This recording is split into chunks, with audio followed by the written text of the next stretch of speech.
Hey guys, ಎಲ್ಲರಿಗೂ ನಮಸ್ಕಾರ. ಇವತ್ತಿನ ಒಂದು ವಿಡಿಯೋದಲ್ಲಿ ತುಂಬಾ ಜನ ಬಂದು ನೀಟ್ ವಿದ್ಯಾರ್ಥಿಗಳು ಕೇಳ್ತಿರುವಂತ ಒಂದು ಕ್ವಶನ್ ಏನಪ್ಪಾ ಅಂದ್ರೆ, ಏನಾನ ಅಪ್ಡೇಟ್ ಬಂದಿದೆಯಾ ಅಂತ ಹೇಳ್ಬಿಟ್ಟು ನೀಟ್ ಬಗ್ಗೆ ಇವತ್ತಿನ ಒಂದು ವಿಡಿಯೋದಲ್ಲಿ ಒಂದು ಗುಡ್ ನ್ಯೂಸ್ ಬಂದಿದೆ ಅಂತಾನೆ ಹೇಳ್ಬೋದು. ಚಾನಲ್ಗೆ ಸಬ್ಸ್ಕ್ರೈಬ್ ಮಾಡ್ಕೊಂಡು ಬೆಲ್ ಐಕಾನ್ ಕ್ಲಿಕ್ ಮಾಡೋದು ಮರಿಬೇಡಿ. ಬನ್ನಿ ವಿಡಿಯೋನ ಸ್ಟಾರ್ಟ್ ಮಾಡೋಣಂತೆ. ಮೊದಲನೇದಾಗಿ ನೀವೇನೇ ಸೆಕೆಂಡ್ PUC ಎಕ್ಸಾಮ್ ಫೇಲ್ ಆಗಿದ್ದೀರಾ ಅಂತ ಹೇಳೋದಾದ್ರೆ, ಸೊ ನೀವು ಬರೀತಿದ್ದೀರಾ ಅವಾಗಲೇ ಎಕ್ಸಾಮು ಅಂದ್ರೆ ನಮ್ಮ ಹತ್ರ ಪಾಸಿಂಗ್ ಪ್ಯಾಕೇಜ್ ಅವೈಲಬಿಲಿಟಿ ಆಗಿದೆ.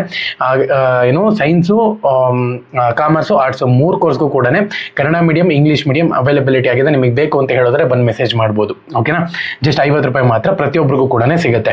ಸೊ ಇವಾಗ ನೀಟ್ ಬಗ್ಗೆ ಅಪ್ಡೇಟ್ ಕೊಡೋದಾದ್ರೆ, ಪ್ರತಿ ಕಾಲೇಜ್ಗೂ ಕೂಡ 150 ಸೀಟ್ ಬಂದ್ಬಿಟ್ಟು ಲಿಮಿಟ್ ಇಟ್ಟಿದ್ರು ಅಂತಾನೆ ಹೇಳ್ಬೋದು. ಆಕ್ಚುಲ್ ಆಗಿ ನಿಮ್ಮ ಹತ್ರ ಫೆಸಿಲಿಟೀಸ್ ಚೆನ್ನಾಗಿತ್ತು ಅಂತ ಹೇಳೋದಾದ್ರೆ, ಕಾಲೇಜ್ನ ಒಂದು ಫೆಸಿಲಿಟಿನ ಚೆನ್ನಾಗಿತ್ತು ಅಂದ್ರೆ, ಕಂಪ್ಲೀಟ್ ಆಗಿ ಹೊಸನ ಕಾಲೇಜ್ ಆಗಿತ್ತು ಅಂದ್ರೆ, ಫೆಸಿಲಿಟೀಸ್ ಚೆನ್ನಾಗಿ, ಲ್ಯಾಬ್ ಫೆಸಿಲಿಟೀಸ್ ಚೆನ್ನಾಗಿತ್ತು ಅಂದ್ರೆ, ಸೊ ಪ್ರಶಾಂತವಾಗಿತ್ತು ಕಾಲೇಜು, ತುಂಬಾ ಚೆನ್ನಾಗಿದೆ ಅಂತ ಹೇಳೋದಾದ್ರೆ, ಕಂಪ್ಯಾರಿಟಿವ್ಲಿ ಬೇರೆ ಕಾಲೇಜ್ಗಿಂತ ಚೆನ್ನಾಗಿತ್ತು ಅಂತ ಹೇಳೋದಾದ್ರೆ, ಸೀಟ್ ನೀವು ಇನ್ಕ್ರೀಸ್ ಮಾಡ್ಕೋಬಹುದು ಅಂತಾನು ಕೂಡ ಅಪ್ಡೇಟ್ ಬಂದಿದೆ ಅಂತಾನೆ ಹೇಳ್ಬೋದು. 150 ಸೀಟ್ ಇವಾಗ ಕ್ಯಾನ್ಸಲ್ ಮಾಡಿದ್ದಾರೆ. ಇದು ತುಂಬಾ ಜನಕ್ಕೆ ಯೂಸ್ ಆಗುತ್ತೆ. ಆಪ್ಷನ್ ಇಂಟರ್ನಲ್ಲಿ ಯಾರನ್ನ ಕಾಲೇಜಸ್ನ ಆಡ್ ಮಾಡ್ಬೇಕಾದ್ರೆ ಧೈರ್ಯವಾಗಿ ಆಡ್ ಮಾಡ್ಕೋಬಹುದು ನೀವು. ಓಕೆನಾ. ಸೊ ಎರಡನೇದಾಗಿ 10 ಲಕ್ಷ ಜನಕ್ಕೆ 100 ಮೆಡಿಕಲ್ ಸೀಟ್ ಆ ಒಂದು ಏರಿಯಾದಲ್ಲಿ ಕೊಡಬೇಕು ಅಂತ ಹೇಳ್ಬಿಟ್ಟು ರಿಸ್ಟ್ರಿಕ್ಷನ್ಸ್ ಇತ್ತು ಅಂತಾನೆ ಹೇಳ್ಬೋದು. ಇದನ್ನು ಕೂಡ ತೆಗೆದು ಬಿಟ್ಟಿದ್ದಾರೆ ಇವಾಗ. ಸೊ ಆ ಒಂದು ಏರಿಯಾ ಪ್ರಕಾರ ನಾರ್ಮಲ್ ಆಗಿ ನಿಮ್ಗೆ ಇಲ್ಲಿ 100 ಮೆಡಿಕಲ್ ಸೀಟು ಪಾಪ್ಯುಲೇಷನ್ ಪ್ರಕಾರವಾಗಿ ಕೊಡಬೇಕು ಅಂತಾನು ಕೂಡ ಹೇಳಿದ್ರು. ಸೊ ಇದರ ಒಂದು ಲಿಮಿಟೇಷನ್ ಕೂಡ ತೆಗೆದು ಬಿಟ್ಟಿದ್ದಾರೆ.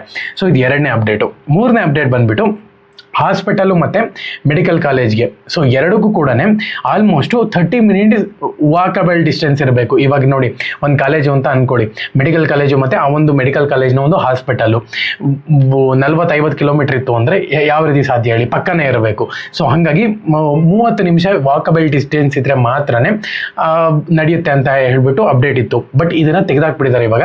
10 ಕಿಲೋಮೀಟರ್ ಡಿಸ್ಟೆನ್ಸ್ ಇದ್ದರೆ ನೀವು ಇಲ್ಲಿ ಮೆಡಿಕಲ್ ಸೀಟ್ನ ಅಲೋಕೇಶನ್ ಮಾಡ್ಕೋಬಹುದು ಅಂತಲೂ ಕೂಡ ಹೇಳಿದರೆ ಇದೊಂದು ಒಳ್ಳೆ ಅಪ್ಡೇಟ್ ಅಂತಾನೆ ಹೇಳ್ಬೋದು. ಓಕೆನಾ. ಸೊ ನೆಕ್ಸ್ಟ್ ಬಂದ್ಬಿಟ್ಟು ನಾರ್ತ್ ಈಸ್ಟ್ ರೀಜನ್ ಏನಾನ ಇತ್ತು ಅಂತ ಹೇಳೋದಾದ್ರೆ, ನಿಮ್ಮ ಒಂದು ಮೆಡಿಕಲ್ ಕಾಲೇಜು 30 ಕಿಲೋಮೀಟರ್ ತನಕನೂ ಕೂಡ ಆಸ್ಪತ್ರೆ ಟು ಮೆಡಿಕಲ್ ಕಾಲೇಜು ನಿಮಗೆ ಡಿಸ್ಟೆನ್ಸ್ ಇದ್ರೂ ಕೂಡ ನಡೆಯುತ್ತೆ ಅಂತಾನು ಕೂಡ ರಿಸ್ಟ್ರಿಕ್ಷನ್ಸ್ನ ತೆಗೆದಿದ್ದಾರೆ.